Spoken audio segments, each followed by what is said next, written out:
Hello YouTube, and welcome to a small series of quick video clips about reselling an Aibo battery, and in particular we're going to be looking at an Aibo first gen battery pack, which is known as an ERA-110B, and this was originally rated at 3000 milliamp hours, and those 3000 milliamps are provided by, here's one I didn't open earlier, this came to me like this. It's provided by 4 cells that are connected in series parallel. So we have 2 pairs of batteries wired in series, and each battery is 1500 milliamp hours. Okay, that's the original pack.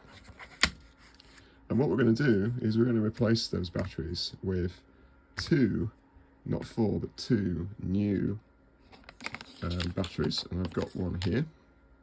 This is an LG 3500 milliamp hour cell with some tabs rated at 10 amps. Okay, and there are 2 of those. We're going to be connecting those in series. We could put 4 in the same arrangement, but I don't really see the need to do that. We should get a pack that's equivalent to this when it was new, with half the weight, and have some more space to work with things inside the case. Okay, so let's get started. How to do this? So I guess the first thing we'll talk about is getting this pack open. Now, someone had already opened this pack when I got it, and they basically damaged it. So I was able to get it back into life. This one actually has a good charge, so I'm not gonna mess with this one. But to open them, you need a spudger. And what we're going to do with a spudger is we're going to put it into the corners of the pack. Don't be tempted to start along the middle, because what you're going to do is you're going to end up damaging the very thin plastic that forms the edge of the pack. And that just makes it a little bit more awkward to put it back together nice and neatly. So if you start with the corner with the spudger, and then pop the clip, and then put your spudger in and just gradually work it along the side. Same on the other side. And when you're done, what you'll notice is the pack will open from the back, and then it will stop here. Okay, so at the point where you've got your terminals, and I'll use this as an example. Here are the terminals. Focus. Okay, you've got 3 pins. You've got a positive pin, a negative pin, and you have this data pin, and that talks to the battery management circuit, which we'll talk about in a minute. They're connected to the battery management, those pins are connected to the battery management circuit using 3 wires, and those wires are metal strips, and they will resist as you open this. Okay, now because we're not going to be using the battery management circuit in this build, what we're going to do is get a pair of snips in there, and we're going to snip those wires off. Now on this pack, someone had been in, and in forcing it open, they'd actually broken these strips. So I had to solder some little wires back on there to reconnect the pack, get it working again. But on this one that we've already got open, you'll notice that we've got some wire. I think it's focusing in. You can see that. Try and focus. There you go. So we're going to be soldering onto these wires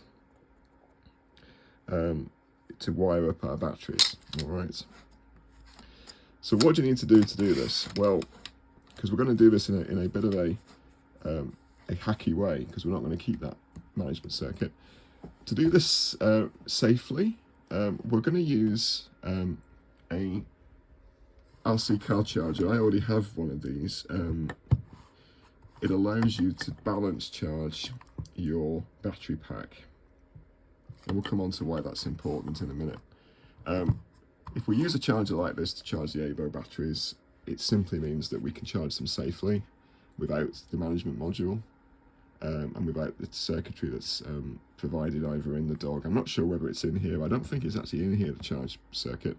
It's in the dog. But the way I'm going to do this is I'm going to use my RC car charger.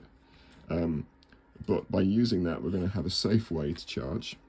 And we do need to install a balance wire, so we'll talk about that next time when we get onto the build. Now, wanted to quickly mention batteries. So these batteries are 1500 milliamp hours.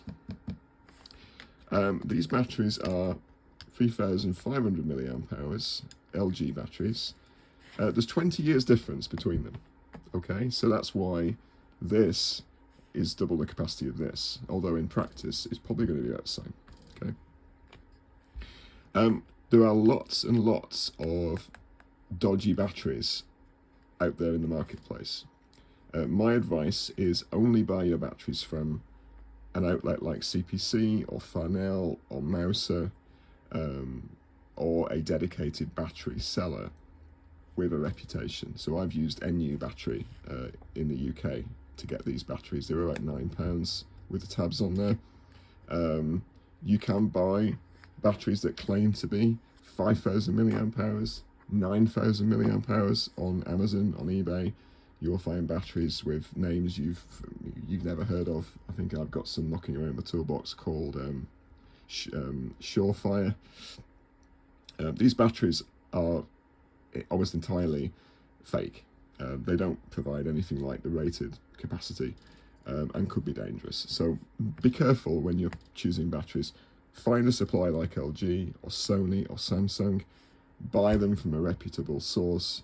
Don't buy anything no name brand from Amazon Marketplace or eBay. Otherwise, you're just going to you're going to end up disappointed, or it could be a safety issue. So don't go there. Okay. We've also got some tabs on these. If you order them, it just makes the job easier. You should not solder directly onto these batteries, okay? Because you can damage the cell. So, especially if you're buying new, quite expensive batteries, you don't want to be doing that. So, when you order them, get tabs, okay? That's going to make the work of wiring these up easier. These batteries are heavier than these, which you would expect individually, although the pack weight will be less. They also are slightly bigger, and so the case can be a bit of a squeeze getting the case bag on, but we'll talk about how we can deal with that a little bit later on.